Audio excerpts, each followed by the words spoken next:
देश विदेशातील घटना घडामोडी आपल्यापर्यंत पोहोचवित असलेले एकमेव अग्रगण्य news channel DPA news Marathi, शोध सत्य बातमीचा। दिनांक 10-12-2024 रोजी परभणी येथे डॉक्टर बाबासाहेब आंबेडकर यांच्या पुतळ्याच्या समोरील भारतीय संविधानाच्या प्रतिकृतीची प्रतिमाची विटंबना करण्यात आली। याचा जाहीर निषेध म्हणून नालंदा बुद्ध विहार आंबेडकर नगर येथून मोर्चा सुरुवात करण्यात आली।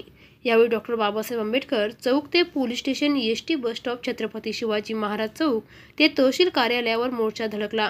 यावेळी तहसीलदार अश्विन कुमार माने व नायब तहसीलदार अनिल जी सरोदे यांना निवेदन देण्यात आले व यावेळी उपस्थित अशोकराव इंगळे, सरपंच सुदामदादा वाघमारे, नगरसेवक शिलानंद वाकळे, नगरसेवक सतीश खाडे, सर्जेराव खंदारे, समाधान खंदारे, संजय दिलीप वाघमारे, साहेबराव वाकळे, गौरव गवळी, वसंत वैराळ, सिद्धोधन वाघमारे, अविनाश वाघमारे, योगेश प्रकाश तनपुरे, प्रकाश वाघमारे, अमोल खरात, राहुल वाघमारे, नाथराव जाधव, नितीन खंदारे, राजू ढोके, गणेश गवळी, प्रकाश सुतार, यादव कांबळे। यावेळी पोलीस निरीक्षक संतोषराव तांबे, PI सोनकांबळे साहेब व पोलीस प्रशासन यांनी अतिशय महत्त्वाचे सहकार्य केले व सर्व शिव फुले शाहू आंबेडकर संविधान प्रेमी सर्व उपस्थित होते। DPA न्यूजसाठी प्रतिनिधी संतोष शिंदे, लातूर।